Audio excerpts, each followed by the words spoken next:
Como ya sabrá, el fentanilo es la principal causa de muerte por sobredosis en Estados Unidos. Este potente opiáceo sintético ha desencadenado una crisis en todo el país, por lo que el gobierno estadounidense se esfuerza por encontrar formas eficaces de combatir esta creciente epidemia. En medio de estos esfuerzos, vídeos como este están empezando a hacerse virales. En este vídeo en concreto, somos testigos de un descarado intento de contrabando de drogas a través de la frontera por parte de miembros de un cártel. Las imágenes muestran a dos hombres cargando grandes fardos mientras bajan por una valla fronteriza hacia Nogales, Arizona. Al darse cuenta de que estaban siendo filmados, los hombres se retiran rápidamente, trepan de nuevo por la valla y desaparecen en México. A continuación, les explicaré cómo los cárteles introducen con éxito sus drogas en Estados Unidos. Carteles cruzando la frontera. El vídeo comienza con los dos hombres cargando a sus espaldas fardos llamativamente grandes, que se cree contienen drogas ilegales. Su descenso fue rápido, calculado y, sorprendentemente, a la vista de los agentes de la patrulla fronteriza estadounidense apostados en las inmediaciones. Los agentes, visibles en la grabación, parecen estar vigilando la situación, aunque no intervienen inmediatamente mientras se desarrollan los acontecimientos. Mientras el equipo de cámaras sigue filmando, los hombres parecen darse cuenta de que les están grabando. Su respuesta es rápida y decisiva. Abandonan su misión, se vuelven hacia la imponente valla y la escalan una vez más, retirándose hacia el lado mexicano de la frontera. Los fardos que transportaban siguen siendo objeto de especulación, lo que refuerza las sospechas de que se trata de un intento de contrabando. El carácter viral del vídeo ha llamado la atención sobre los problemas más generales de la seguridad fronteriza, el contrabando de drogas y la capacidad de adaptación de quienes se dedican a actividades ilegales. Aunque este intento concreto fue frustrado, aunque indirectamente por la presencia de un equipo de cámaras, muestra los retos cotidianos a los que se enfrentan las fuerzas del orden y el persistente ingenio de los contrabandistas. Esta es una de las muchas formas en que los cárteles introducen drogas en Estados Unidos. Según numerosos informes, la mayor parte del fentanilo se introduce de contrabando en EUU, a través de los puertos de entrada oficiales, especialmente en estados como California y Arizona. Por estos puertos circulan a diario importantes cantidades de tráfico legal, incluidas mercancías comerciales, vehículos privados y peatones. Los contrabandistas se aprovechan de este flujo, ocultando el fentanilo dentro de cargamentos legítimos o vehículos personales. La droga suele esconderse en compartimentos intrincados, como neumáticos, depósitos de gasolina, asientos e incluso en componentes del motor. En algunos casos, se desmontan los pistones del motor para crear espacios vacíos de almacenamiento sin que el motor deje de funcionar. El fentanilo, a menudo prensado en pastillas falsificadas, es compacto y se oculta fácilmente entre objetos inocuos como cargamentos de productos agrícolas o efectos personales. A veces, hacen algo llamado blind mulling. Es algo nuevo. Localizan a alguien que cruza a diario y luego cargan su vehículo y le ponen una etiqueta aérea para poder seguirle la pista. Los cárteles también emplean sofisticados sistemas de vigilancia y logística para controlar las actividades portuarias y garantizar que sus cargamentos pasen sin ser detectados. Este proceso incluye sobornar a personas con privilegios legales de cruce, a menudo ciudadanos estadounidenses o con visados válidos, para que actúen como correos. Aunque la mayor parte del fentanilo se trafica a través de puertos oficiales, una parte se pasa de contrabando por la frontera a través de zonas remotas. Los contrabandistas utilizan regiones escarpadas y aisladas, como montañas y desiertos, para cruzar la frontera sin ser detectados. Estos contrabandistas suelen llevar ropa de camuflaje y zapatos de moqueta para evitar la vigilancia y el seguimiento. Transportan cantidades menores de fentanilo en mochilas en comparación con los cargamentos a granel interceptados en los puertos.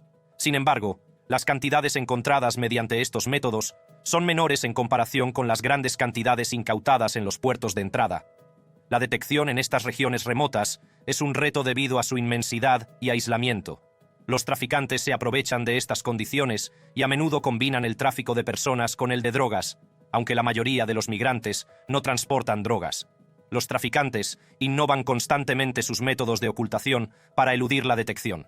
Además de los compartimentos de los vehículos, el fentanilo suele camuflarse como medicamentos legítimos o comprimirse en materiales que se mezclan con otras mercancías. A veces también se infiltran en la seguridad fronteriza. Conocí a un tipo mexicano que tenía un amigo que trabajaba en el lado americano, que era un mexicano estadounidense. Trabajó para la frontera en el cruce de San Isidro en San Diego, que un día al mes el cartel le pagó, quiero decir, $40.000 cada mes. Por un día al mes, lo dejó entrar que le daría el número de matrícula, y solo lo vería porque estaba trabajando en el puesto de control y que acaba de pasar a través. Ocasionalmente, se utilizan drones y aviones ultraligeros para transportar pequeñas cantidades a través de la frontera. Los contrabandistas también pueden utilizar tácticas de distracción, como orquestar grandes cruces de migrantes para distraer a los agentes de la patrulla fronteriza y facilitar el movimiento de drogas en zonas menos vigiladas. Además, los cárteles pueden coaccionar o sobornar a particulares, como camioneros, trabajadores portuarios o viajeros involuntarios, para que transporten fentanilo. Uno de los métodos más eficaces e insidiosos es el uso de redes internacionales de transporte marítimo, especialmente a través de lo que se conoce como el esquema de contrabando del cartón maestro. Esta sofisticada operación consiste en trasladar precursores de fentanilo, ingredientes químicos procedentes en gran medida de China, a Estados Unidos sin que lo detecten las autoridades aduaneras, antes de enviarlos a laboratorios mexicanos para su producción final. La trama aprovecha la eficacia y la escala del comercio electrónico moderno y del transporte marítimo internacional. Su núcleo es la regla de minimis, una normativa comercial estadounidense que permite que los paquetes valorados en menos de $800 no tengan que pagar impuestos, aranceles, ni someterse a estrictas inspecciones aduaneras. Esta norma, aunque pretende facilitar el comercio y reducir las ineficiencias burocráticas, se ha convertido sin quererlo en una bendición para los traficantes. Al ocultar precursores de fentanilo en envíos ordinarios, a menudo etiquetándolos como productos inocuos, como comida para mascotas o artículos domésticos, los traficantes evaden la detección en el abrumador volumen de paquetes que entran diariamente en Estados Unidos. La magnitud de esta operación es asombrosa. Cada día entran en Estados Unidos casi 4 millones de paquetes de minimis, de los que aproximadamente el 60% proceden de China. Aunque la mayoría contienen productos legítimos, el gran número de envíos hace casi imposible que el Servicio de Aduanas y Protección de Fronteras de Estados Unidos, CBP, los inspeccione todos de forma eficaz. Incluso con tecnologías avanzadas como el aprendizaje automático, los escáneres de alta tecnología y los analizadores químicos, los funcionarios de la CBP solo pueden inspeccionar una fracción de los paquetes marcados como sospechosos. Una vez que los precursores químicos llegan a Estados Unidos, suelen ser enviados a centros de distribución cercanos a la frontera con México. En este proceso, suelen intervenir transportistas convencionales como FedEx o UPS, cuyos paquetes se entregan a operadores de carga más pequeños e informales. Estos transportistas más pequeños transportan las mercancías a través de la frontera con México, donde se entregan en instalaciones controladas por los cárteles. Muchos de los conductores que trabajan para estos operadores no saben que están transportando ingredientes de fentanilo, lo que complica aún más las medidas de represión. Una vez que las sustancias químicas llegan a México, se procesan en laboratorios clandestinos para producir fentanilo, que luego se introduce de contrabando en Estados Unidos, a menudo a través de puertos de entrada legales. Los ciudadanos estadounidenses y otras personas legalmente autorizadas a cruzar la frontera actúan con frecuencia como correos, ocultando el producto acabado en vehículos o en su persona. Los organismos encargados de hacer cumplir la ley se enfrentan a importantes obstáculos para combatir esta cadena de suministro. La norma de minimis, unida al enorme volumen de paquetes que entran en el país, crea problemas logísticos que los traficantes aprovechan. Aunque los esfuerzos para mejorar la detección, como el despliegue de perros adiestrados especialmente para el olfateo de drogas y la mejora de las tecnologías de escaneado basadas en inteligencia artificial, han resultado prometedores, distan mucho de ser suficientes. En el año fiscal 2023, la CBP se incautó de 7.584 libras de precursores de fentanilo, lo que supone un aumento sustancial con respecto a años anteriores, pero sigue siendo probablemente una fracción del volumen total traficado. Además, el marco normativo estadounidense, con uno de los umbrales de minimis más altos del mundo, lo convierte en un objetivo atractivo para los contrabandistas, en comparación con países como Canadá, Alemania y Japón, que tienen umbrales mucho más estrictos. El sistema estadounidense es especialmente vulnerable a la explotación. La administración Biden ha propuesto medidas para endurecer las lagunas de minimis, como reducir el número de productos chinos que pueden entrar en el país y exigir una información más detallada sobre el contenido de los paquetes. Sin embargo, estos cambios aún no han entrado en vigor y pueden tardar meses o años en aplicarse. Mientras tanto, la continua dependencia de este sistema de envío simplificado garantiza que los traficantes puedan mantener un suministro constante de precursores hacia México, alimentando la epidemia de fentanilo en Estados Unidos. En este sentido, la administración Biden-Harris presentó el Propuesta de detectar y derrotar. La administración Biden-Harris ha puesto en marcha un enfoque diferente para combatir la crisis del fentanilo, que refleja la gravedad de una emergencia nacional que ha devastado a innumerables familias estadounidenses. Un elemento central de esta estrategia es la interrupción de la cadena de suministro de fentanilo, junto con medidas para mitigar los efectos inmediatos del abuso de opioides y las muertes por sobredosis. Esta iniciativa subraya el reconocimiento por parte de la Administración de la epidemia de opioides sintéticos como un problema crítico de seguridad nacional y salud pública. Una piedra angular de los esfuerzos de la Administración ha sido la mejora de la aplicación de la ley en las fronteras para interceptar los envíos de fentanilo. En los 2 últimos ejercicios fiscales, los funcionarios de fronteras se han incautado de más fentanilo que en los 5 años anteriores juntos, lo que refleja mejoras significativas en la tecnología de detección y en los sistemas de inspección en los puertos de entrada. Estas medidas ya han permitido interceptar más de 442 millones de dosis potencialmente letales de fentanilo en tan solo 5 meses. La Administración sigue ampliando estas capacidades, con docenas de sistemas de inspección más avanzados, cuyo despliegue está previsto para el próximo año. Más allá de la aplicación de la ley, la Administración ha dado prioridad a las respuestas de salud pública a la crisis de los opioides. Una medida clave ha sido el aumento de la disponibilidad de naloxona, un medicamento que salva vidas y revierte las sobredosis de opiáceos. Junto con una inversión de $82.000 millones en programas de tratamiento, un aumento del 40% con respecto a la administración anterior, esta iniciativa pretende proporcionar un alivio inmediato a los afectados, al tiempo que apoya la recuperación a largo plazo.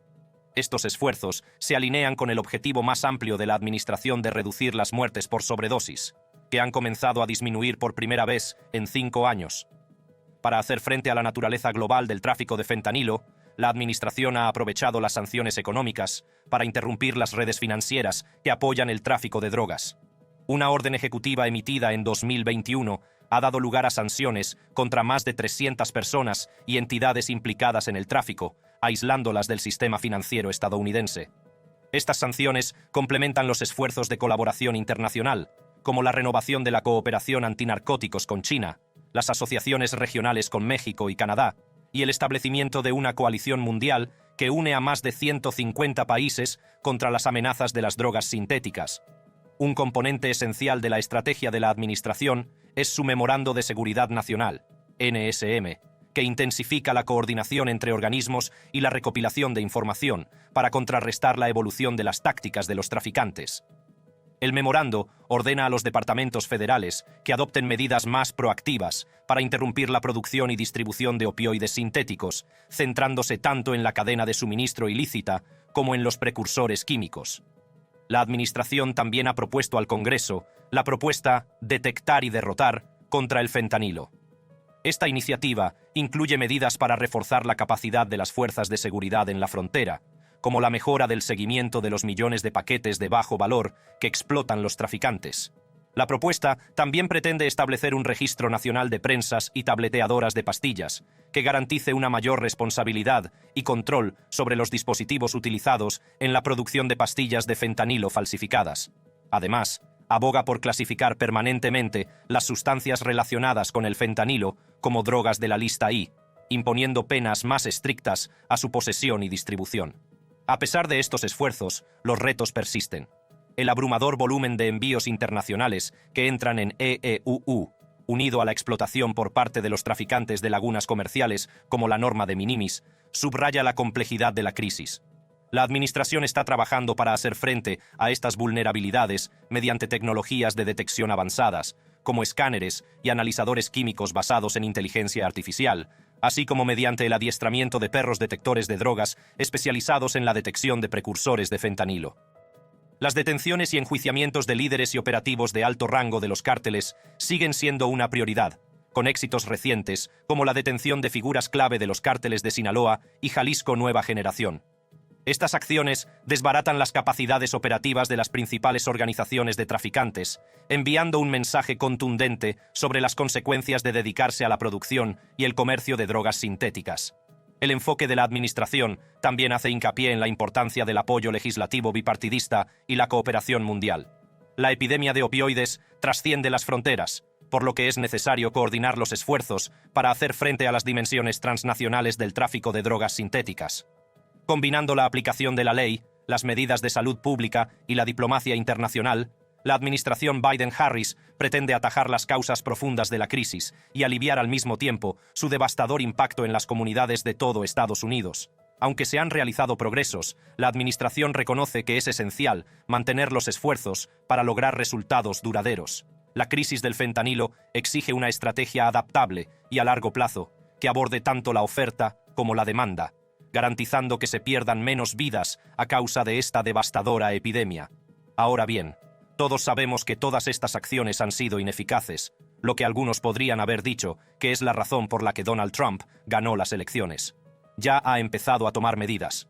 El reciente nombramiento por parte del presidente electo Donald Trump de Tom Homan como nuevo zar de fronteras de la nación señala un cambio agresivo en las políticas de inmigración y seguridad fronteriza de Estados Unidos. Homan, exdirector en funciones del Servicio de Inmigración y Control de Aduanas de Estados Unidos, ICE, se ha comprometido a encabezar la mayor operación de deportación de la historia de Estados Unidos, al tiempo que aborda una amplia gama de cuestiones relacionadas con la frontera, como la afluencia de fentanilo, la trata de seres humanos y la inmigración ilegal. Oigo a mucha gente decir que hablar de una deportación masiva es racista. Es una amenaza para la comunidad inmigrante. No es una amenaza para la comunidad inmigrante. Debería ser una amenaza para la comunidad inmigrante ilegal, pero tras la crisis histórica de la inmigración ilegal, hay que hacerlo. El enfoque de Homan refleja un claro distanciamiento de las políticas de la administración Biden, a la que ha criticado por lo que describe como un fracaso a la hora de asegurar la frontera. En declaraciones recientes, Homan ha subrayado su determinación de hacer cumplir las leyes de inmigración con o sin la cooperación de las ciudades santuario, a las que acusa de obstruir los esfuerzos federales para deportar a los inmigrantes que cometen delitos. Su estrategia incluye la posibilidad de duplicar el número de agentes federales desplegados en ciudades como Nueva York, donde las autoridades locales tienen una cooperación limitada con los funcionarios federales de inmigración. También ha aclarado cómo cree que será su propio plan de deportación. No va a ser un barrido masivo de barrios, no va a ser la construcción de campos de concentración, lo he leído todo, es ridículo. Serán detenciones selectivas. Además de hacer cumplir las leyes de inmigración, Homan está dando prioridad a las medidas de seguridad fronteriza destinadas a frenar el tráfico de fentanilo, un opioide sintético responsable de decenas de miles de muertes estadounidenses cada año. Ha detectado lagunas en el sistema actual que permiten a los cárteles de la droga aprovecharse de unas agencias fronterizas desbordadas, que, según afirma, se desvían con demasiada frecuencia hacia las crisis humanitarias. Homan ha prometido devolver a los agentes a las tareas de primera línea y mejorar la tecnología, incluido un sistema propuesto para el muro fronterizo que integra herramientas de vigilancia para rastrear mejor los cruces ilegales. El plan de Homan también incluye redadas selectivas para detener a inmigrantes delincuentes y personas con órdenes de expulsión en firme. Aunque los críticos han expresado su preocupación por las deportaciones masivas, Homan ha insistido en que las operaciones se centrarán en las amenazas a la seguridad nacional y la seguridad pública, en lugar de en redadas indiscriminadas en los barrios. También se ha comprometido a reactivar las redadas en los lugares de trabajo que se interrumpieron durante el gobierno de Biden, argumentando que estas medidas son fundamentales para identificar a las víctimas del tráfico de mano de obra y tomar medidas enérgicas contra los empleadores que explotan a los trabajadores indocumentados. En el ámbito humanitario, Homan se ha comprometido a abordar la difícil situación de los niños que cruzan la frontera de forma clandestina. Ha destacado el asombroso número de menores no acompañados, muchos de los cuales, afirma, se han perdido o han sido explotados bajo las políticas de la actual administración. Su planteamiento consiste en recurrir a otras agencias federales, además del ICE y el Servicio de Aduanas y Protección de Fronteras, CBP, para localizar a estos menores y reunirlos con sus familias, con el fin de desmantelar las redes delictivas responsables de su tráfico. El nombramiento de Homan ha suscitado elogios y críticas. Sus partidarios lo consideran un veterano ejecutor con décadas de experiencia en operaciones de inmigración, idóneo para ejecutar la visión de Trump sobre la seguridad fronteriza. Los detractores, sin embargo, argumentan que sus políticas podrían conducir a abusos de los derechos humanos y tensar las relaciones entre las autoridades federales y locales. El propio Homan ha rechazado tales críticas, subrayando que la seguridad fronteriza es una cuestión de seguridad nacional que trasciende las afiliaciones políticas. De cara al futuro, Homan tiene previsto visitar las instalaciones fronterizas para identificar los retos operativos y colaborar directamente con los agentes y los responsables de las agencias. Entre sus objetivos inmediatos figuran abordar el tráfico de fentanilo, combatir la actividad de los cárteles y reducir los delitos asociados a la inmigración ilegal. Homan ha sido inequívoco en su determinación, afirmando que la nueva administración dará prioridad a la seguridad de los estadounidenses y al Estado de Derecho por encima de todo. Con un amplio mandato del presidente electo Trump, el mandato de Homan como zar de fronteras sin duda reconfigurará el panorama de la inmigración en el país. Al asumir este polémico cargo, es probable que la eficacia y las implicaciones éticas de sus políticas sigan siendo un punto central del debate nacional. Aparte de bombear fentanilo al país, una cosa que los cárteles han estado gestionando con éxito es el flujo de inmigrantes que buscan pastos más verdes en Estados Unidos. ¿Cómo gestionan los cárteles el flujo de migrantes que cruzan? El papel de los cárteles mexicanos en la gestión del flujo de migrantes hacia la frontera estadounidense es un ejemplo de la profunda intersección entre el crimen organizado, la migración y la seguridad fronteriza. En las zonas fronterizas entre Guatemala y México, los cárteles se han establecido como guardianes de facto, ejerciendo el control sobre quién puede pasar y exigiendo elevados costes por el privilegio. Los migrantes que cruzan el río Suchiate de Guatemala a México suelen encontrarse con operativos de los cárteles casi de inmediato. Estas organizaciones criminales actúan con eficacia y brutalidad, secuestrando a los migrantes y reteniéndolos en centros de detención improvisados, como el Gallinero, hasta que pagan un rescate.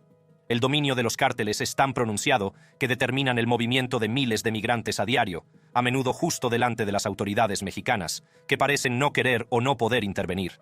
Los cárteles emplean un sistema bien organizado para extraer dinero de los migrantes. Tras el pago, los individuos son marcados con sellos en la piel para indicar que han saldado sus deudas. Los que no tienen el sello requerido son detenidos en los puestos de control y devueltos, lo que subraya la meticulosa aplicación de los planes de extorsión de los cárteles. Los inmigrantes suelen ser transportados a las instalaciones controladas por los cárteles por conductores que trabajan en complicidad con ellos. Los que no pueden pagar son sometidos a una mayor explotación, incluidos los trabajos forzados o la violencia sexual. Esta mercantilización del movimiento humano ha convertido a los migrantes en uno de los recursos más lucrativos para los cárteles, superando incluso al contrabando de drogas en algunas regiones. Chiapas, un campo de batalla clave entre los cárteles de Sinaloa y Jalisco Nueva Generación, se ha convertido en un punto focal para estas operaciones. La creciente violencia en la región subraya la agresiva competencia de los cárteles por el control de las rutas de contrabando, que facilitan no solo el tráfico de personas, sino también el transporte de drogas y armas. La respuesta del gobierno mexicano ha sido limitada. Mientras que algunos migrantes reciben transporte oficial a través de los nuevos corredores de movilidad, otros se ven obligados a emprender peligrosos viajes hacia el norte, exponiéndose a una mayor explotación y extorsión por parte de los cárteles. El gobierno de la presidenta Claudia Sheinbaum ha optado por una estrategia de contención, devolviendo a los migrantes al sur de México y agotando sus recursos para mantenerlos lejos de la frontera con Estados Unidos. Los críticos, incluidos trabajadores humanitarios y líderes religiosos, sostienen que este enfoque ha hecho a los migrantes más vulnerables a los abusos de los cárteles. Para muchos migrantes, el viaje es una carrera contrarreloj. La aplicación CBP One del gobierno estadounidense, que facilita las citas de asilo en la frontera, ha proporcionado un rayo de esperanza para aquellos que pueden superar los retos logísticos y financieros de llegar a los puertos de entrada asignados. Sin embargo, el dominio de los cárteles sobre las rutas hacia la frontera norte, agravado por los casos de extorsión por parte de las autoridades mexicanas, a menudo retrasa o descarrila estos planes. El tráfico de personas a través de la frontera entre México y Estados Unidos se ha convertido en una operación compleja y bien organizada, dominada por las organizaciones delictivas transnacionales, OCT, principalmente los cárteles. Los métodos empleados por los traficantes revelan un escalofriante desprecio por la vida humana y una sofisticada comprensión de cómo explotar tanto el terreno físico como las debilidades sistémicas de la seguridad fronteriza. El contrabando ya no es una operación fragmentada llevada a cabo por actores independientes, sino que se ha convertido en una empresa controlada por cárteles que se aseguran de que ningún individuo cruce la frontera sin pagar una cuota. Los contrabandistas, a menudo denominados coyotes, han desarrollado un enfoque polifacético para trasladar personas a través de la frontera. El proceso suele comenzar lejos de la frontera entre Estados Unidos y México, a menudo en los países de origen de los migrantes, donde son reclutados a través de las redes sociales o del boca a boca. A los migrantes se les promete un pasaje seguro a cambio de importantes honorarios, que pueden oscilar entre varios miles y decenas de miles de dólares, dependiendo de la dificultad del viaje y de la ruta específica. El viaje en sí está plagado de peligros. A menudo se transporta a los migrantes en autobuses abarrotados, en compartimentos ocultos en vehículos o incluso encerrados en vagones de tren. Estos medios de transporte se eligen para evitar ser detectados, pero a menudo tienen consecuencias nefastas, como la asfixia, la deshidratación o la muerte. Los traficantes también utilizan rutas traicioneras a través de desiertos, ríos y montañas, exponiendo a los migrantes a condiciones climáticas extremas y al riesgo de abandono si se quedan atrás o quedan incapacitados. En muchos casos, los traficantes trabajan en colaboración con los cárteles que controlan las regiones fronterizas. Estas organizaciones delictivas cobran una tasa por utilizar su territorio y las rutas de contrabando, lo que les asegura el dominio de la operación. A menudo, los contrabandistas se ven obligados a pagar una parte de sus beneficios a los cárteles, que se convierten así en los guardianes de los pasos ilegales. El control de los cárteles sobre los cruces fronterizos es tan amplio que, como describió un alto agente de la patrulla fronteriza, nadie cruza sin pagar.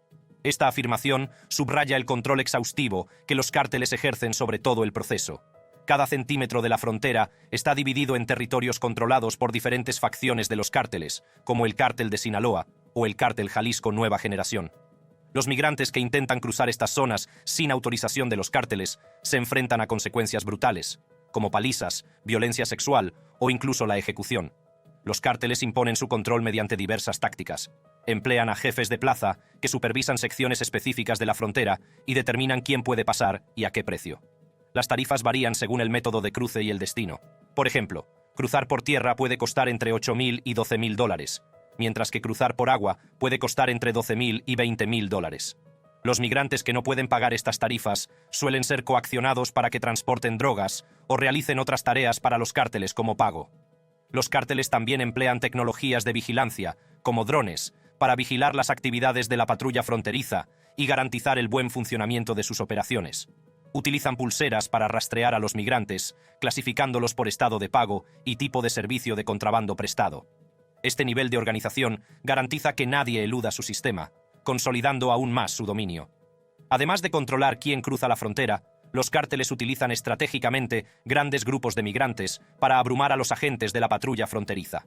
Al enviar a cientos de personas a cruzar en una misma zona, desvían los recursos y la atención, creando oportunidades para el contrabando de drogas, armas y otros artículos a través de regiones menos vigiladas.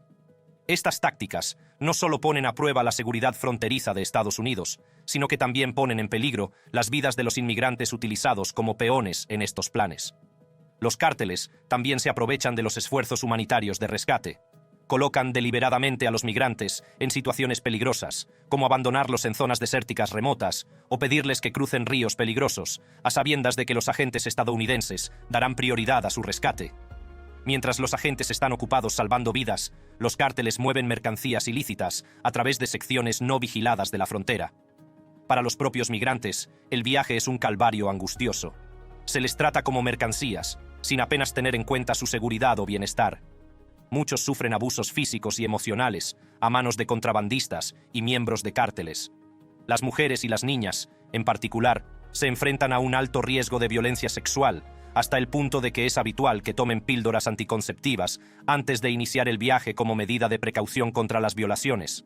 Las tarifas exigidas por los contrabandistas y los cárteles a menudo dejan a los migrantes y a sus familias sumidos en una deuda aplastante.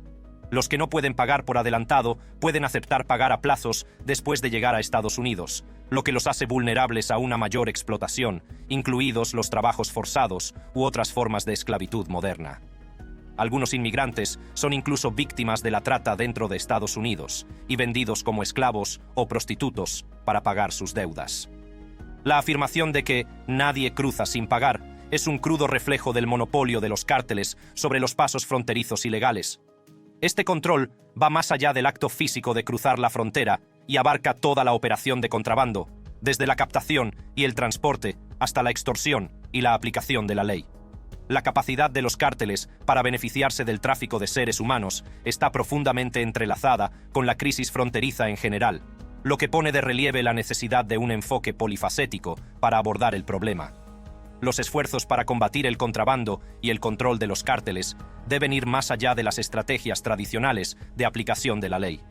Abordar las causas profundas de la migración, desarticular las redes financieras de los cárteles y mejorar las infraestructuras de seguridad fronteriza son componentes esenciales de una solución global.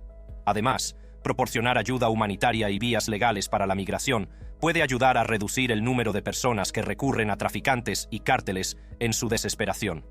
Con esto, llegamos al final de este vídeo. Para ver más vídeos interesantes como este, haga clic en las tarjetas de su pantalla.